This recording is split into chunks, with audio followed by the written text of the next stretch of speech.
All right.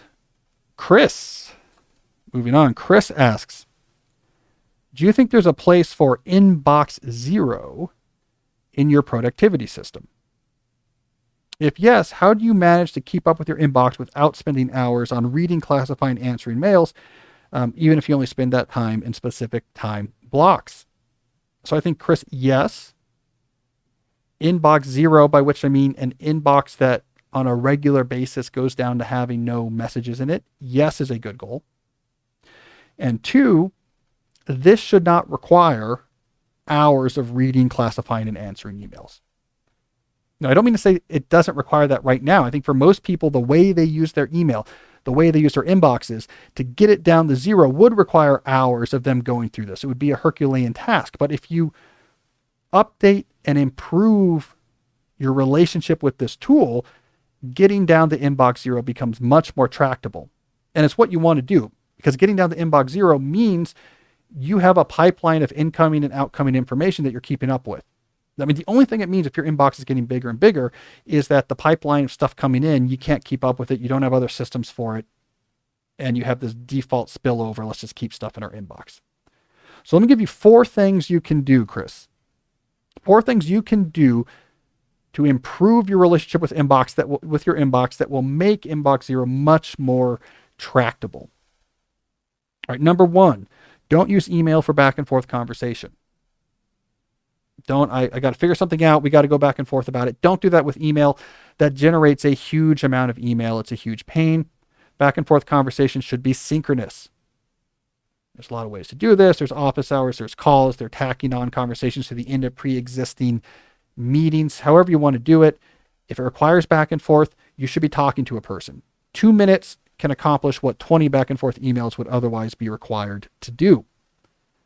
Number 2, don't store information in your inbox. This is a child's way of doing knowledge work, information management. You're a grown-up. You need something more sophisticated.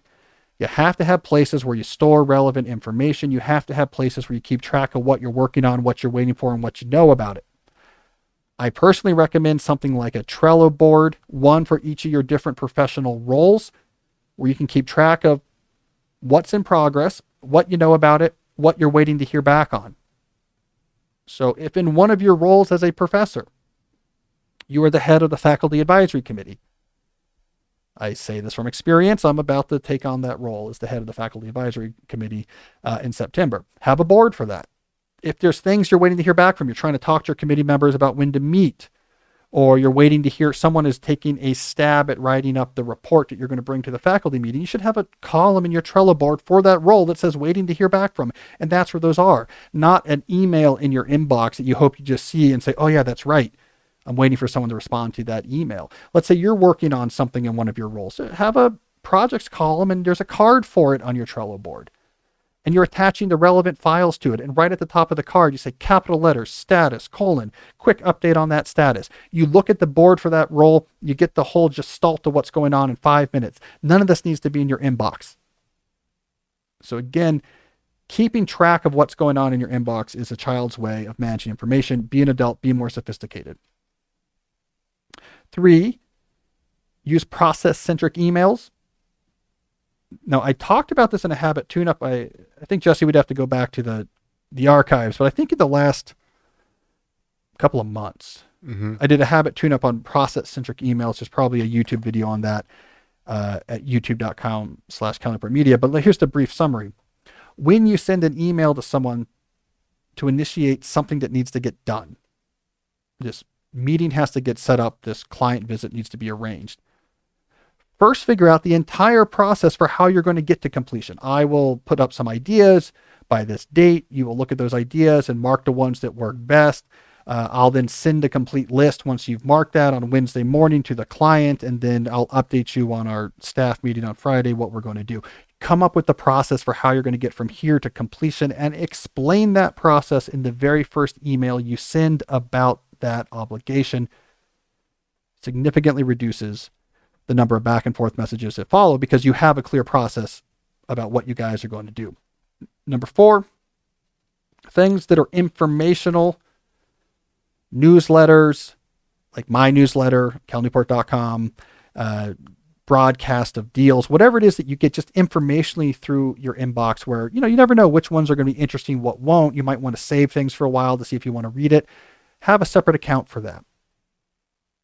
And if it's too late to have a separate account, then set up a filter to a separate label or folder, and you can update what gets filtered and treat that differently.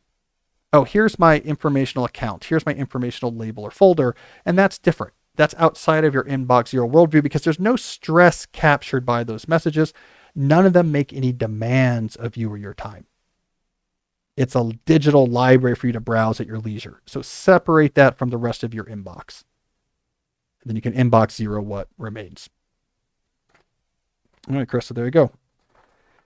The backstory on inbox zero, I wrote about that term in a piece I wrote a few years ago for the New Yorker called The Rise and Fall of Getting Things Done. Merlin Mann, the productivity guru Merlin Mann, it was his book contract to write a book titled Inbox Zero that essentially broke him and his interest in productivity. He struggled so philosophically about what's the point of getting super fiddly about processing emails in your inbox. It's actually what broke him. And he just couldn't write the book. He was under contract, couldn't do it. And so it was like the Inbox Zero book was what broke. Inbox Zero broke Merlin Mann's productivity standing or interest. Anyways, interesting little tidbit from the history of productivity.